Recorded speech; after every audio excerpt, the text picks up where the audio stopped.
안녕하세요. 17년 동안 수만 개의 마음을 들여다봐온 상담사 고다주입니다. 지금 이 시간 어디선가 홀로 라디오 앞에 앉아 계신 분이 있으실 겁니다. 하루가 너무 길었던 날 누군가에게 말 한마디 건네고 싶었지만 끝내 입을 열지 못했던 그런 날. 그런 밤이면 의뢰에 떠오르는 것들이 있지요. 뜨끈하게 끓어오르던 된장찌개 냄새, 부엌 선반에서 지지직거리던 낡은 트랜지스터 라디오, 그리고 이름도 없이 살다간 누군가의 따뜻한 손등. 오늘 이 시간 들려드릴 이야기는 누군가 꾸며낸 사연이 아닙니다. 이 땅 어디에선가 소리 없이 울고 소리 없이 버텨온 한 여인의 진짜 이야기입니다. 때는 제법 따뜻한 봄날이었습니다. 길가에 개나리가 샛노랗게 피어나고 이웃집 담장 너머의 라일락 향이 살며시 흘러들어오던 그런 봄날이었는데 그 봄은 정숙 씨에게만큼은 참으로 잔인한 계절로 남아 있습니다. 남편이 세상을 떠나던 날 병원 복도 끝에서 들려오던 구두 소리가 갑자기 뚝 하고 멈추던 그 순간 정숙 씨의 세상도 함께 멈춰 버렸죠.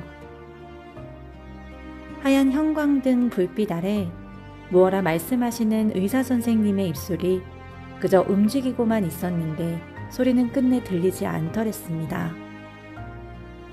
그때였습니다. 조그마한 손 하나가 정숙 씨의 손등을 꼭 쥐어온 것은 백의 아들이었죠. 아직 세상의 무게를 알 리 없는 볼이 복숭아처럼 동글던 그 아이. 엄마 손을 놓지 않으려 꼭 쥐고 있었습니다. 그 작고 따뜻한 손의 온기 하나가 그날의 정숙 씨를 겨우 붙들어 세워주었지요.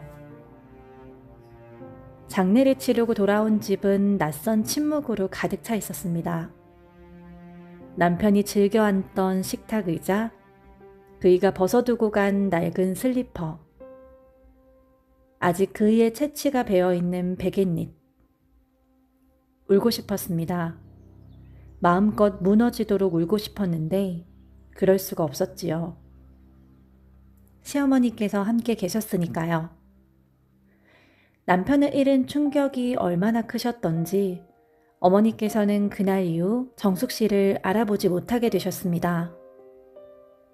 부엌에 들어서면 도둑이라 소리치시고 밥상을 차려드리면 독을 탔다며 밀쳐내시고 치매라는 병은 참으로 무서운 것이랄까요?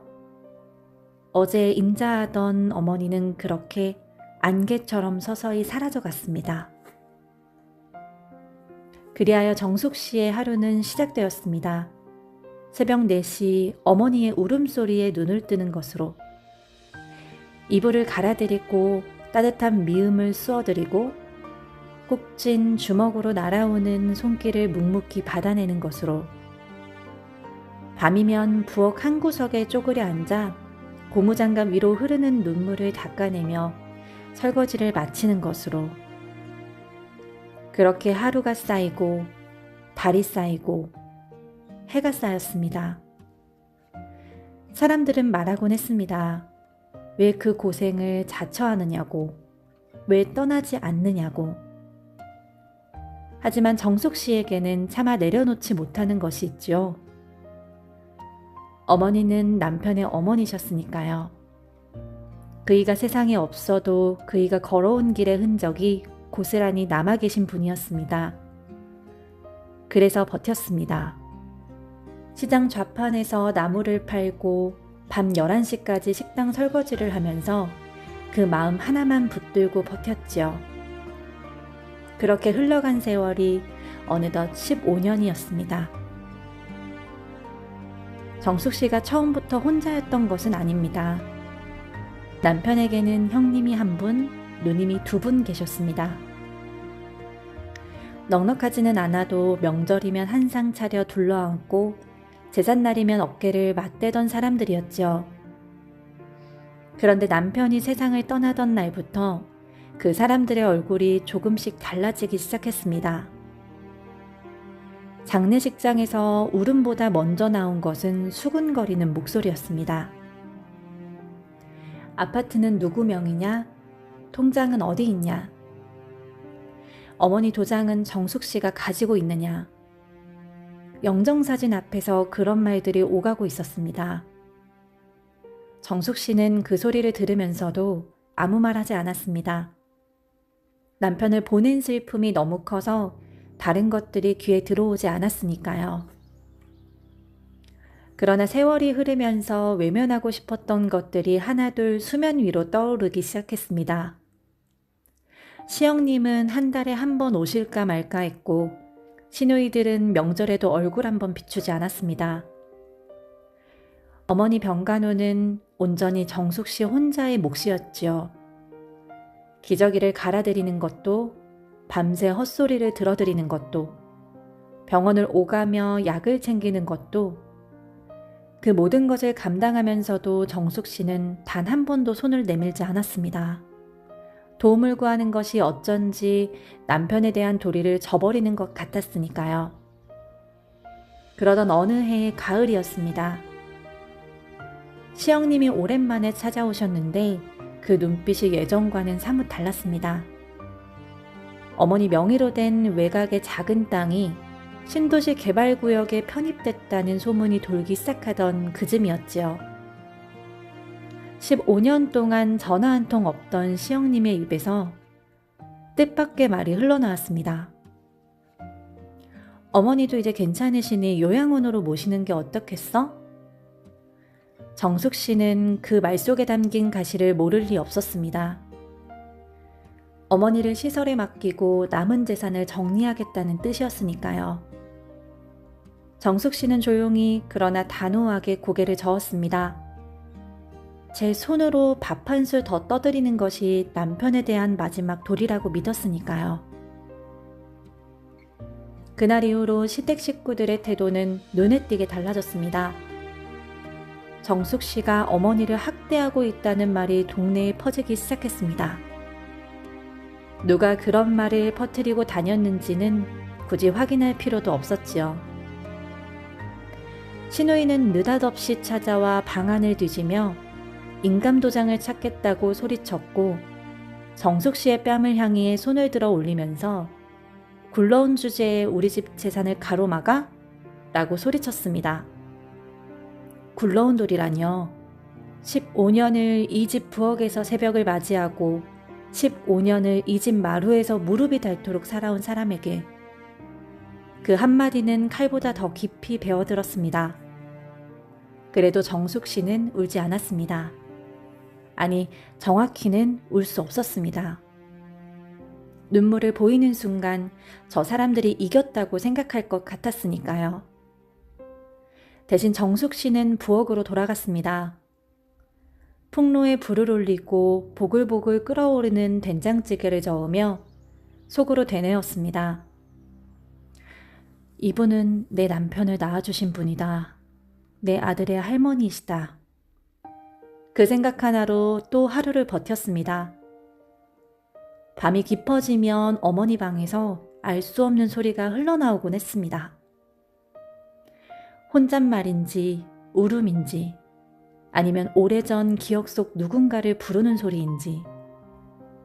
정숙 씨는 그 소리를 들으며 얇은 벽에 등을 기댄 채 앉아있곤 했습니다.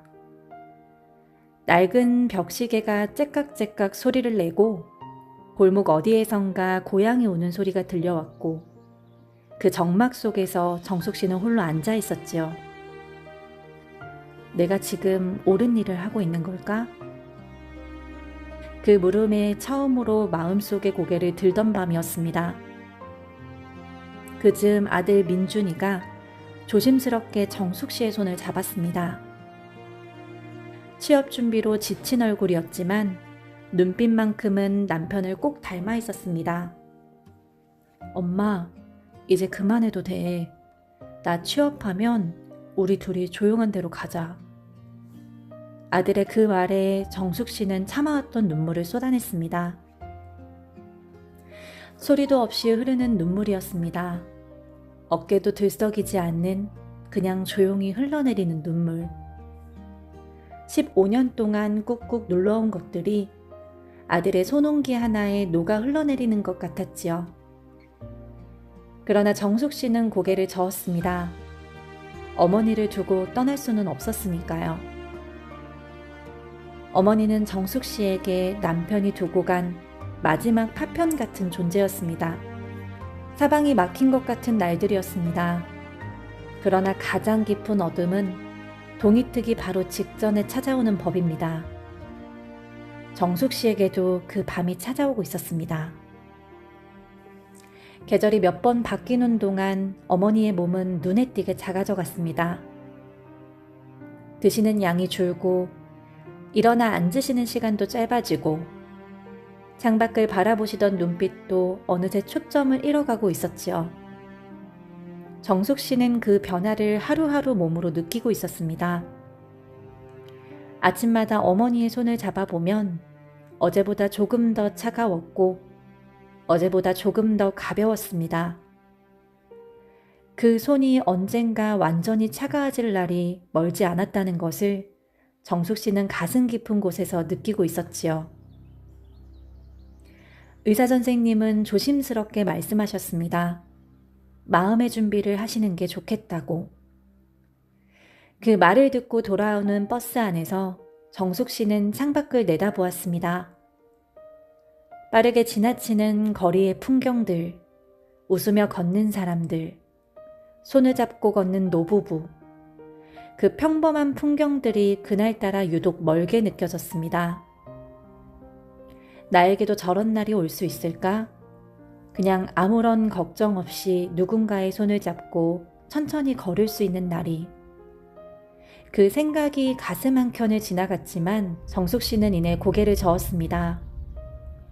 지금은 그런 생각을 할 때가 아니었으니까요. 그런데 이상한 일이 생겼습니다.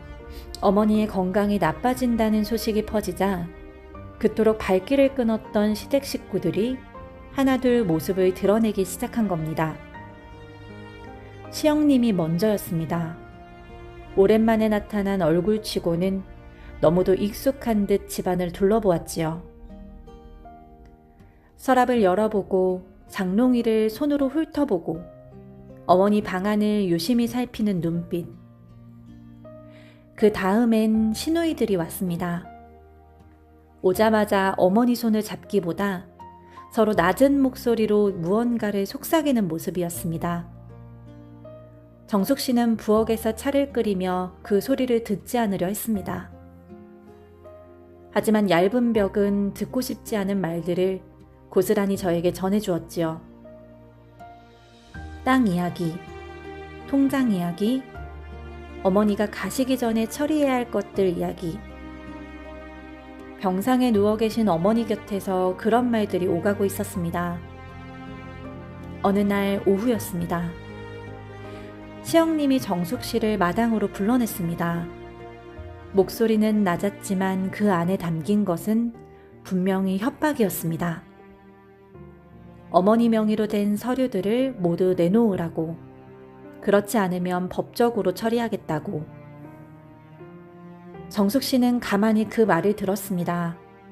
15년 동안 갈고 닦인 침묵이었습니다. 어떤 말에도 쉽게 흔들리지 않는 단단하고 묵직한 침묵이었지요. 그리고 조용히 한마디를 남겼습니다. 어머니가 살아계신 동안은 아무것도 드릴 수가 없습니다. 그것이 전부였습니다. 그날 저녁 시누이가 찾아왔습니다. 이번엔 혼자가 아니었습니다. 낯선 사람들을 두어 명 데리고 왔는데 나중에 알고 보니 변호사 사무실 직원들이었습니다. 어머니의 성년 후견인 신청을 하겠다는 것이었지요. 정숙 씨가 어머니의 재산을 마음대로 관리하지 못하도록 법적인 장치를 만들겠다는 뜻이었습니다. 서류들이 식탁 위에 펼쳐졌습니다. 형광등 불빛 아래 차갑게 빛나는 서류들. 정숙 씨는 그것을 내려다보며 남편 생각이 났습니다. 당신이 사랑했던 형제들이 당신의 어머니 임종을 앞두고 이러고 있다는 것을 그이가 알면 얼마나 마음이 아팠을까요? 정숙 씨는 서류에 손을 떼지 않았습니다. 그저 자리에서 일어나 어머니 방으로 들어가 문을 닫았습니다. 어머니는 천장을 바라보고 계셨습니다. 무엇이 보이는 걸까요? 저 흰 천장 너머로 어떤 세상이 펼쳐지고 있는 걸까요? 정숙 씨는 어머니 곁에 앉아 말라버린 손등을 가만히 쓸어들였습니다.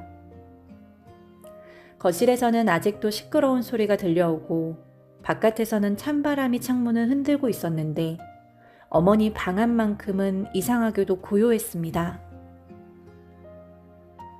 그 고요함이 정숙 씨에게는 오히려 가장 무서운 것이었습니다. 끝이 가까워졌다는 것을 온몸으로 느끼고 있었으니까요.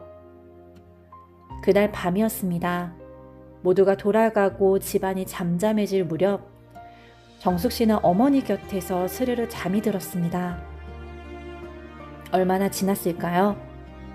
갑자기 손목에 느껴지는 강한 압박에 정숙 씨는 눈을 번쩍 떴습니다.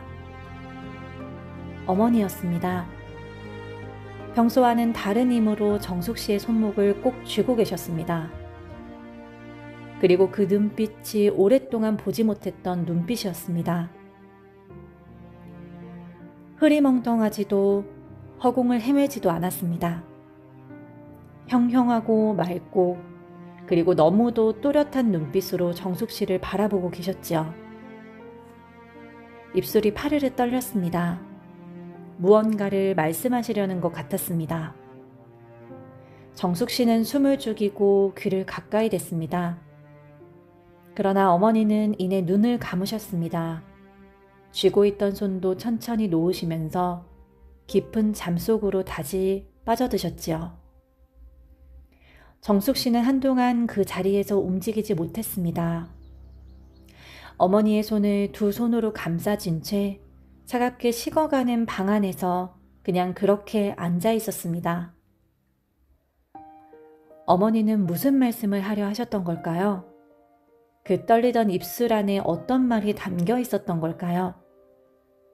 정숙 씨는 그날 밤 이후 그 답을 알게 될 날이 오리라고는 미처 생각하지 못했습니다. 그리고 그날은 생각보다 훨씬 가까이 와 있었습니다. 그날 밤도 여느 때와 다르지 않았습니다.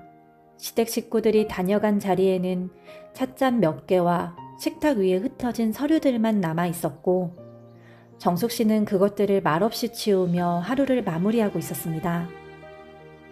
아들 민준이 취업 준비로 늦게 들어온다고 했고 집안은 어머니의 가는 숨소리만이 벽을 타고 조용히 흘러다녔지요. 설거지를 마친 정숙 씨는 어머니의 방문을 살며시 열었습니다. 언제나처럼 천장을 향해 누워 계셨습니다. 가슴이 아주 천천히, 아주 얕게 오르내리고 있었지요. 정숙 씨는 어머니 곁에 자리를 잡고 앉아 이불깃을 여며들였습니다. 오늘 밤은 유난히 차갑구나. 그런 생각을 하며 눈을 감으려던 순간이었습니다. 어머니가 정숙 씨의 이름을 부르셨습니다. 그것도 아주 또렷하게. 정숙아. 정숙 씨는 심장이 멎는 것 같았습니다. 어머니가 정숙 씨의 이름을 부른 것이 대체 얼마 만의 일이었을까요? 치매가 찾아오기 전 아직 눈빛이 맑으시던 그 시절 이후로 단 한 번도 들어보지 못한 목소리였습니다. 흐르지 않았습니다. 떨리지도 않았습니다. 그 목소리는 20여 년 전 처음 이 집에 며느리로 들어오던 날 정숙 씨를 맞이해주던 바로 그 목소리였지요. 나 좀 일으켜다오. 정숙 씨는 떨리는 손으로 어머니의 등을 받쳐 일으켜드렸습니다. 꿈인가 싶었습니다. 제 손등을 꼬집어 보았지만 아프기만 할 뿐 꿈이 아니었습니다. 어머니는 천천히 몸을 일으키시더니 침대 아래 깊숙이 밀어 넣어 두었던 낡은 보따리 하나를 가리키셨습니다. 꽃무늬 보자기로 감싸인 먼지가 살짝 내려앉은 보따리였습니다. 정숙 씨는 시키는 대로 보따리를 꺼내어 어머니 무릎 위에 올려드렸습니다. 어머니는 천천히 입을 여셨습니다. 목소리는 낮았지만 한 글자 한 글자가 선명하게 박혀들었습니다. 내가 정신이 나갔던 게 아니란다. 아들아이가 가고 나서 저 욕심 많은 것들로부터 너와 내 손주를 지키려면 내가 미친 사람이 되었어야 했어. 내가 제정신인 걸 알았다면 저것들이 가만두었겠니? 너를 이 집에서 쫓아내고 재산을 몽땅 빼앗아 갔을 게다. 그 순간 정숙 씨의 눈앞에서 15년이라는 세월이 한꺼번에 펼쳐졌습니다. 도둑이라 소리치시던 날들, 밥상을 밀쳐내시던 손, 차갑게 쏘아보시던 눈빛, 그리고 정숙 씨의 가슴에 화살처럼 박히던 그 말들. 그 모든 것이 며느리를 내쫓으려는 것이 아니었습니다. 오히려 그 반대였지요. 시댁 식구들 눈에 어머니가 위험한 사람으로 보여야만 그들이 함부로 들어와 정숙 씨를 몰아낼 수 없었던 겁니다. 어머니는 그 방법밖에 없으셨던 거죠. 스스로를 감옥에 가두는 것으로 며느리를 지켜온 것이었습니다. 어머니는 떨리는 손으로 보자기를 천천히 풀어내셨습니다. 그 안에는 낡은 통장 몇 건과 누렇게 바랜 서류 봉투들이 들어있었습니다. 이게 내 전부다.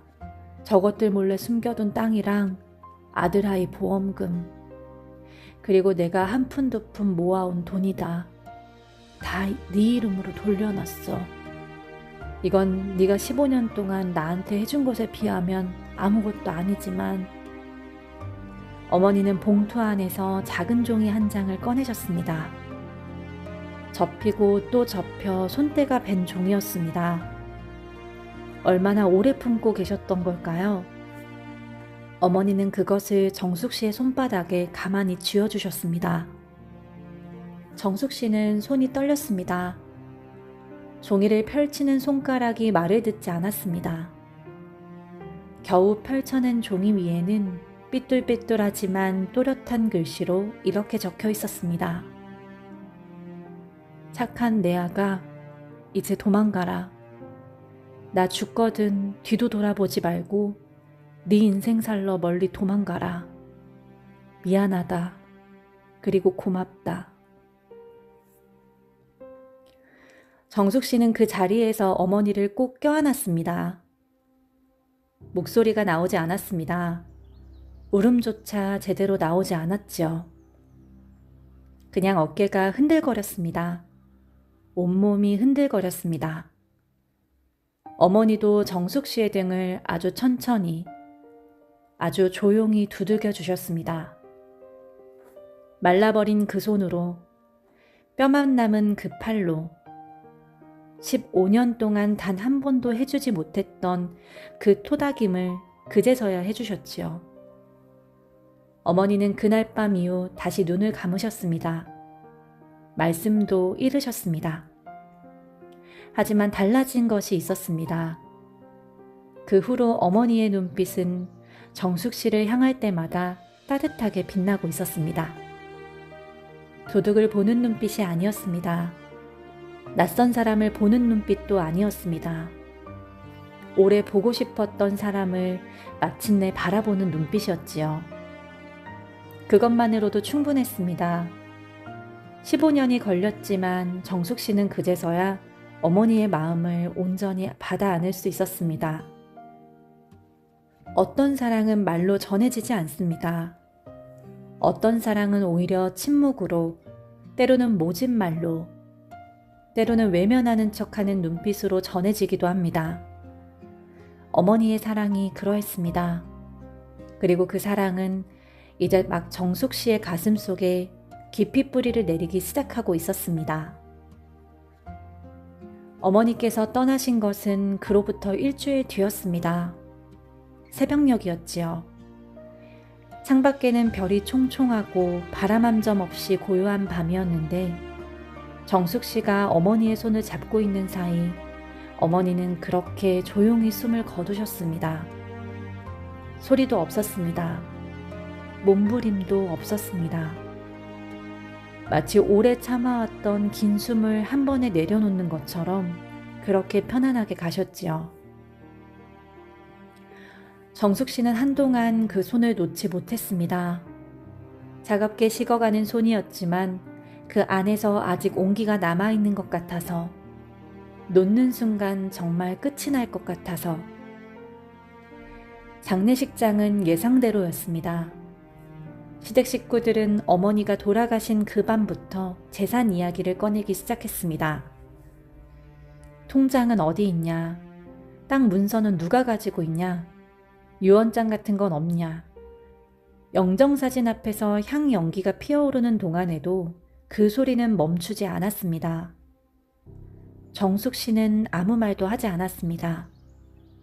그저 어머니 영정 앞에 앉아 두 손을 무릎에 가지런히 올려놓고 있었지요. 때를 기다리고 있었습니다. 그 때가 왔습니다. 시영님이 소리를 높이며 정숙 씨를 몰아붙이기 시작할 때쯤 준비해두었던 변호사 선생님이 장례식장 문을 열고 들어오셨습니다. 그리고 조용히 서류 봉투를 펼쳐놓았습니다. 어머니의 자필 유언장, 법적 효력을 갖춘 공증 서류들, 그리고 어머니께서 정신이 맑으실 때 미리 녹음해 두셨던 음성 파일. 어머니의 목소리가 장례식장 안에 울려 퍼졌습니다. 살아생전의 그 맑고 단아한 목소리로 한 글자 한 글자 또렷하게 모든 재산은 15년간 헌신한 며느리 정숙에게 상속하며 자식들에게는 단 한 푼도 남기지 않겠다는 어머니의 뜻이 담겨 있었습니다.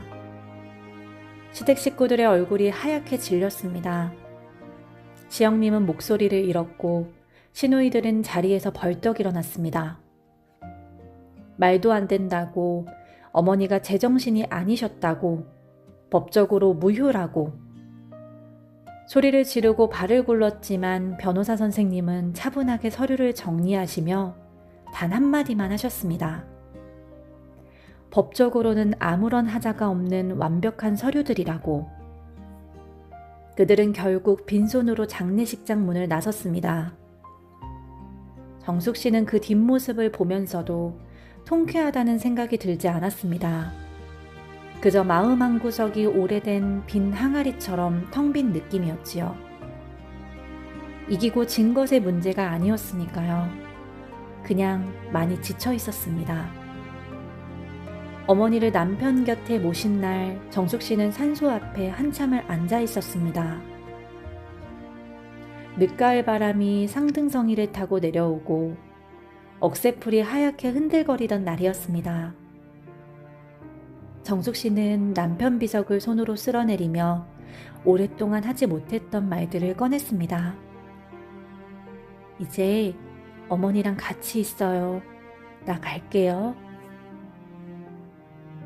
그 말을 끝으로 정숙 씨는 자리에서 일어났습니다.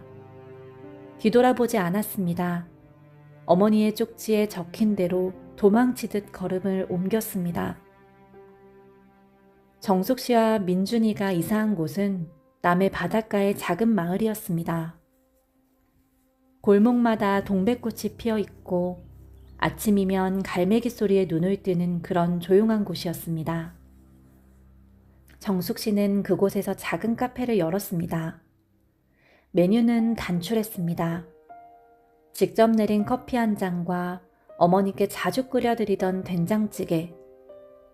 이상하게도 그 된장찌개가 마을 사람들 사이에 입소문이 났습니다.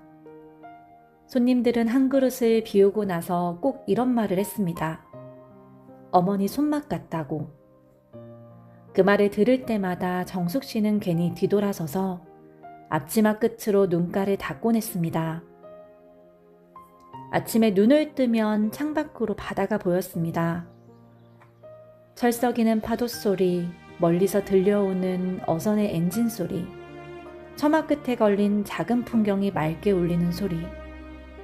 그 소리를 들으며 정숙 씨는 생각했습니다. 어머니는 15년 동안 얼마나 외로우셨을까? 정신이 맑은 순간에도 미친 척 연기해야 했던 그 고독함은 얼마나 깊었을까? 자식들의 민낯을 두 눈으로 지켜보면서도 모른 척 누워 계셔야 했던 그 마음은 얼마나 찢어지셨을까? 그러면서도 끝내 며느리 하나 지켜내셨던 그 사랑이 정숙 씨는 평생 잊지 못할 것 같았습니다. 밤이 되면 정숙 씨는 어머니가 남겨주신 쪽지를 꺼내어 읽었습니다. 삐뚤삐뚤한 그 글씨가 달빛 아래서 유독 뚜렷하게 빛이 났습니다. 착한 내 아가, 이제 도망가라. 정숙 씨는 그 쪽지를 가슴에 대고 조용히 웅얼거렸습니다. 네 어머니, 도망쳐 왔습니다.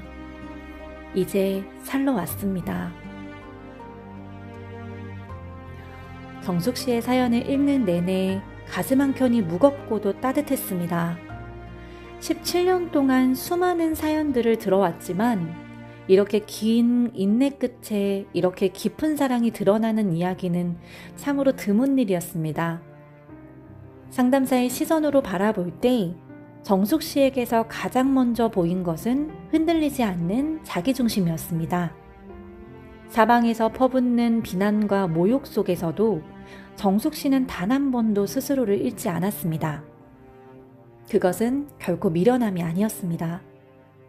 그것은 자신이 옳다고 믿는 것을 끝까지 붙들고 가는 용기였습니다. 우리는 가끔 이런 생각을 하게 됩니다. 아무리 애를 써도 알아주는 사람이 없고 오히려 비난만 돌아올 때 내가 정말 잘못된 길을 가고 있는 건 아닐까 하고. 그런데 정숙 씨의 이야기는 우리에게 조용히 말을 건넵니다. 알아주는 사람이 없는 것처럼 보여도 반드시 보고 있는 사람은 있다고. 어머니는 치매 환자처럼 보였지만 정숙 씨의 모든 날들을 단 하루도 빠짐없이 가슴에 새기고 계셨지요. 진심은 그렇게도 전해지는 법입니다. 말이 아니어도 눈빛이 아니어도 마음의 결은 결국 마음에 닿기 마련이니까요. 17년 동안 상담을 하며 제가 가장 많이 들어온 말이 있습니다.